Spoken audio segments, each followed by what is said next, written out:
Hello student, अगर हम कहीं घूमने जा रहे हैं और साइड में एक फ्लावर का गार्डन दिखा तो हमारे मन में एक अलग सा मुस्कुराहट आ जाता है। ठीक है। फ्लावर्स को हम बहुत सारे कामों में यूज करते हैं, लाइक ग्रीटिंग्स करना। ठीक है, मंदिरों में हम चढ़ाते हैं। और कोई डेथ हो गया तो उसको भी फ्लावर्स का जो गार्लैंड होता है उसे उसे देते हैं। ठीक है। तो ये हमारे सोसाइटी में बहुत सारे कल्चरल एंड सोशल वैल्यू है फ्लावर्स का। पर फ्लावर्स का ये सिर्फ यही वैल्यू नहीं है। फ्लावर्स एक क्या है? फ्लावर एक सेक्सुअल ऑर्गन है। ठीक है, फ्लावर एक प्लांट्स का सेक्सुअल ऑर्गन है। फ्लावर इस सब से इन सब के लिए ये बना नहीं है। ठीक है।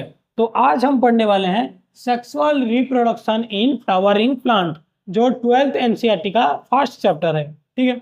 तो ऑल फ्लावरिंग प्लांट्स, जो प्लांट्स में फ्लावर होता है उसको हम बोलते हैं एंजियोस्पर्म सो सेक्सुअल रिप्रोडक्शन। मतलब जिस भी फ्लावर प्लांट्स में फ्लावर होता है वो सेक्सुअल रिप्रोडक्शन शो कर रहा है। और जो प्लांट्स है वो tool of sexual reproduction, sexual reproduction के ये एक टूल है।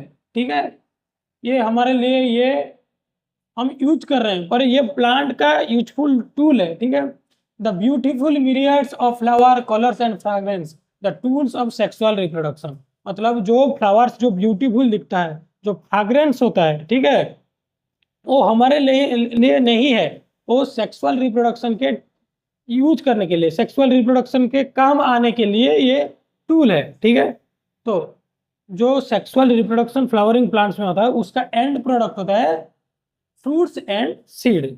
तो फ्लावरिंग प्लांट में जो फ्लावर्स है वही टूल है, सेक्सुअल रिप्रोडक्शन का टूल। और फ्रूट्स और सीड जो होता है वो एंड प्रोडक्ट, जो सेक्सुअल रिप्रोडक्शन का एंड प्रोडक्ट। ठीक है।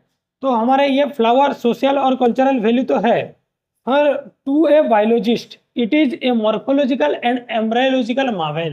मतलब बायोलॉजिस्ट को पूछोगे ये फ्लावर्स है, वो फ्लावर्स नहीं बोलेगा, इट इज द मॉर्फोलॉजिकल। देखो, अगर एक बायोलॉजिस्ट को पूछोगे ये क्या है तो वो फ्लावर, डायरेक्टली फ्लावर नहीं बोलेगा। That is it is a morphological and embryological marvels and site of sexual reproduction. मतलब ये मॉर्फोलॉजिकल है, इसका मॉर्फोलॉजिकल वैल्यू है। एम्ब्रायोलॉजिकल वैल्यू मतलब इससे फ्रूट और सीड हो रहा है। And it is the site of sexual reproduction, जो सेक्सुअल रिप्रोडक्शन हो रहा है ये मेन साइट है, ये मेन जो फंक्शन ये प्ले कर रहा है। ठीक है। तो इसका हम अब स्ट्रक्चर देख लेते हैं। ठीक है। देखो, यहीं पे जो सबसे पहले स्टेम से जो अटैच्ड होता है, जो स्टॉक, उसको हम बोलते हैं पेडिकिल। ठीक है। और उससे ऊपर जो फ्लावर को अच्छे से पकड़ता है उसको बोलते हैं थैलेमस। ठीक है। देन जो ग्रीन फ्लावर्स का जो ग्रीन पार्ट्स होता है, ग्रीन लीफी जैसा पार्ट होता है, उसको हम बोलते हैं कैलिक्स। टोटल सारे पार्ट्स को हम कैलिक्स बोल रहे हैं, और एक एक को, एक एक सिंगुलर को हम बोल रहे हैं सेपल। ठीक है। उसी तरह जो फ्लावर्स का जो कलरफुल पार्ट होता है, फ्लावर्स का जो कलरफुल पार्ट, उसको हम बोलते हैं कोरोला, और एक को हम बोलते हैं पेटल। ठीक है। तो फ्लावर्स को ऑल मेल रिप्रोडक्टिव पार्ट को हम बोलते हैं एंड्रीशियम, और एक को बोलते हैं स्टमेन। उसी तरह फ्लावर का all collectively all female reproductive part को बोलते हैं गाइनेशियम, और एक को बोलते हैं हम पिस्टिल। तो ये सारे स्ट्रक्चर अच्छे से याद रखें। तो इस चैप्टर में हम क्या क्या पढ़ने वाले हैं? Total events of sexual reproduction, sexual reproduction के इवेंट्स के बारे में हम पढ़ने वाले हैं। तो सबसे पहला इवेंट्स है प्री फर्टिलाइजेशन, फर्टिलाइजेशन के पहले। ठीक है। तो फर्टिलाइजेशन के पहले जो मेल रिप्रोडक्टिव सिस्टम और फीमेल रिप्रोडक्टिव सिस्टम में क्या क्या चेंज हो रहा है, कैसे कैसे गेमेट फॉर्मेशन हो रहा है। ठीक है। First one is gametogenesis. यहीं पर गेमेट, और यहीं पर गेमेट कैसे प्रोड्यूस हो रहा है उसको गेमेटोजेनेसिस बोलते हैं। ये तो पार्ट हो गया, इसके अंदर एक गेमेट प्रोड्यूस होता है। ठीक है। तो मेल मेल गेमेट फॉर्मेशन जो होता है उसको हम माइक्रोस्पोरोजेनेसिस बोलते हैं, और फीमेल गेमेट जो प्रोड्यूस होता है उसी प्रोसेस को मेगास्पोरोजेनेसिस बोलते हैं। ठीक है। उसके बाद गेमेट तो प्रोड्यूस हो गया, तो उसी gamete, male gamete female gamete को कैसे ट्रांसफर कर गया उसको हम बोलते हैं गेमेट ट्रांसफर और पॉलिनेशन। ठीक है। वही पढ़ने के बाद हम पढ़ेंगे फर्टिलाइजेशन, जो फ्लावर में होता है डबल फर्टिलाइजेशन।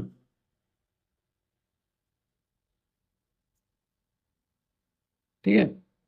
उसके बाद हम पढ़ेंगे पोस्ट फर्टिलाइजेशन, मतलब फर्टिलाइजेशन होने के बाद जो सीड, जो फ्रूट्स ये प्रोड्यूस हो रहा है, उसके बारे में हम डिटेल्स में पढ़ेंगे। ठीक है, तो नेक्स्ट देखते हैं जो प्री फर्टिलाइजेशन इवेंट्स।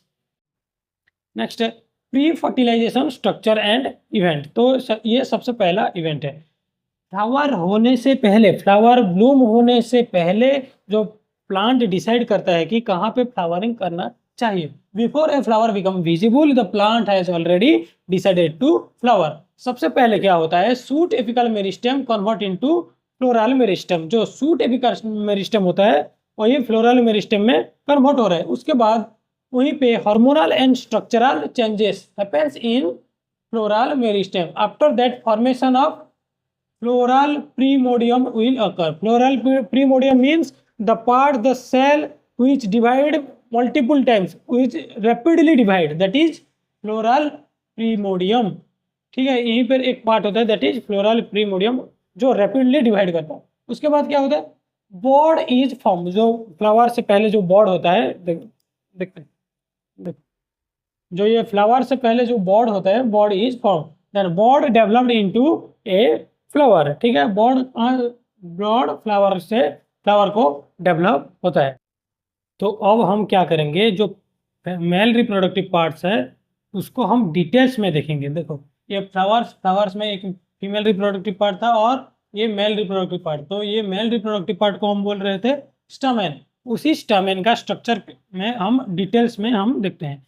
तो जो स्टेमेन होता है, देखो stamen mainly consist of anther and filament. देखो ये स्टामेन का upper part that is anther. ठीक है, एंथर दो लोब, यहीं पे दो लोब है इसलिए इसको बोलते हैं बाइलोब, ये बाइलोब। देन ये फिलामेंट और नीचे है प्रोक्सिमल एंड। ये कहाँ से कनेक्ट हो रहा था, ये गाइनीशियम या थैलामस से ये कनेक्ट हो रहा था, कनेक्ट टू थैलामस और सेपाल। ठीक है, तो ये हो गया अंतर जो स्टामेन का स्ट्रक्चर। अब हम जो इम्पोर्टेंट है, स्टामेन में इम्पोर्टेंट स्ट्रक्चर है अगेन आंतर। ये आंतर के बारे में हम डिटेल्स में देखते हैं। उससे जानने से पहले देखो numbers and length of stamen very among species. मतलब डिफरेंट स्पीसीज में अलग अलग नंबर्स ऑफ आंतर हो सकते हैं। ठीक है, उसका स्ट्रक्चर भी अलग हो सकता है, उसका शेप भी अलग हो सकता है और उसका अटैचमेंट भी अलग है। अब देखते हैं हम स्ट्रक्चर ऑफ आंथर। ये आंथर का स्ट्रक्चर, जो ये आंथर का स्ट्रक्चर डिटेल्स में हम देखते हैं। अगर मैं आंथर को बीच में से काट दूं, ठीक है, अगर बीच में से काट दूं तो देखो ये आंथर इज बाइलोब्ड। इसका स्ट्रक्चर कैसे है, आंथर बाइलोब्ड है। यहीं पर एक लोब, यहीं पर एक लोब। देखो each lobe again divided into two theca. यहीं पे देखो एक लोब में देखो ये दो थीका है। Each lobe is again divided into two theca. ठीक है, टू थीका, ये एक थीका, ये एक थीका। तो हम जो लोब, ईच लोब को हम बोल रहे हैं डाइथेकस। ठीक है, तो ईच लोब को हम क्या बोल रहे हैं, डाइथेकस। और यहीं पर है longitudinal groove.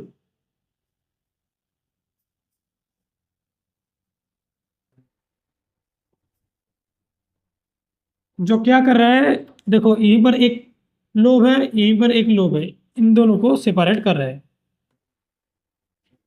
Separating two lobes of आंथर। देखो फिर से देखो ये आंथर का स्ट्रक्चर है। आंथर बाइलोब्ड होता है, नॉर्मली बाइलोब्ड होता है। अगेन ये एक एक लोब दो दो थीका में डिवाइड हुए हैं, इसलिए हम बोल रहे हैं डाइथिकस। ये एक एक लोब को कौन डिवाइड कर रहा है, longitudinal groove separating two lobes of anther. ठीक है, अगर हम आंथर को बीच में से काट दें, ऐसे करके काट दें, तो हमें दिखता है ये स्ट्रक्चर। देखो ऐसे थोड़ा थोड़ा दिख रहा है कि नहीं, तो हमें दिख रहा है ये स्ट्रक्चर। तो आंथर, अब हम क्या को कह सकते हैं आंथर को? आंथर इज टेट्रागोनल।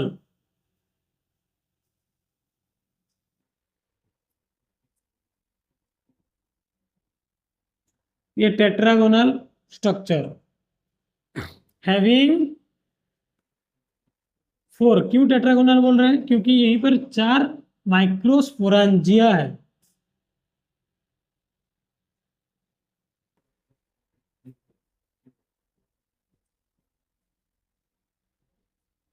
यहीं पर 4 माइक्रोस्पोरेंजिया, ये एक एक माइक्रोस्पोरेंजियम।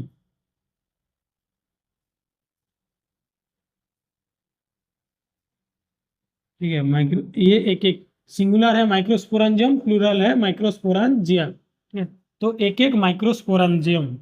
तो ये microsporangium developed into pollen sac which contain pollen grains. जो माइक्रोस्पोरेंजियम है, माइक्रोस्पोरेंजियम ए पर टेट्रागोनल क्यों है? ए पर 4 माइक्रोस्पोरेंजियम है, जो एक एक microsporangium developed into pollen sac से डेवलप हो रहा है। तो वही pollen sac filled with pollen grain, जो मेल गेमेट्स होता है। ठीक है, उसके बारे में हम डिटेल्स में देखेंगे बाद में। तो ये जो माइक्रोस्पोरेंजियम है दैट इज 4 लेयर स्ट्रक्चर। यहीं पे देखो 4 लेयर है। आउटर लेयर को हम बोल रहे हैं एपिडर्मिस। ठीक है, उसके बाद एंडोथेसियम, उसके बाद मिडिल लेयर, जो लास्ट है दैट इज टैपेटम, और जो inner part, middle most part that is called sporogenous tissue.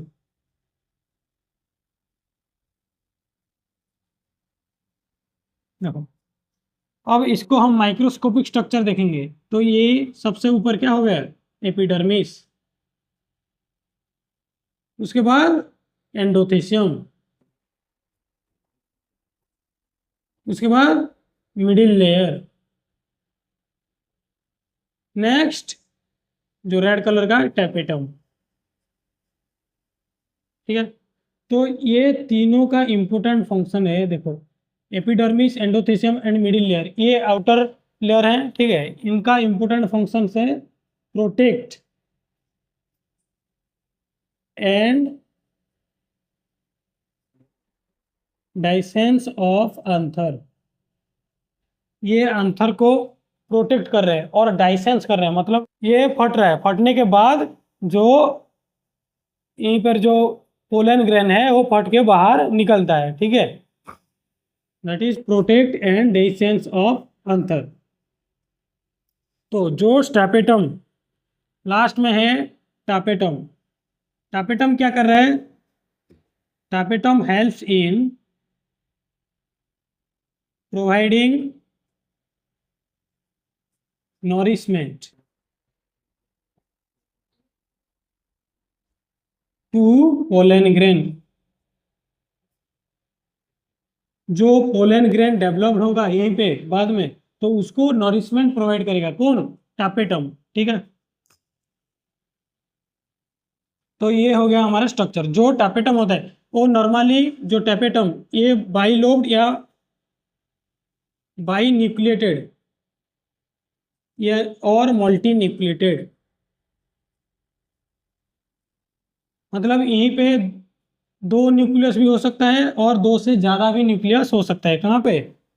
जो टैपेटम पे। ठीक है, तो अब नेक्स्ट देखते हैं जो मिडिल में स्पोरोजिनस टिश्यू, स्पोरोजिनस टिश्यू के अंदर डेवलप्ड होके कैसे पोलन ग्रेन फॉर्मेशन होगा।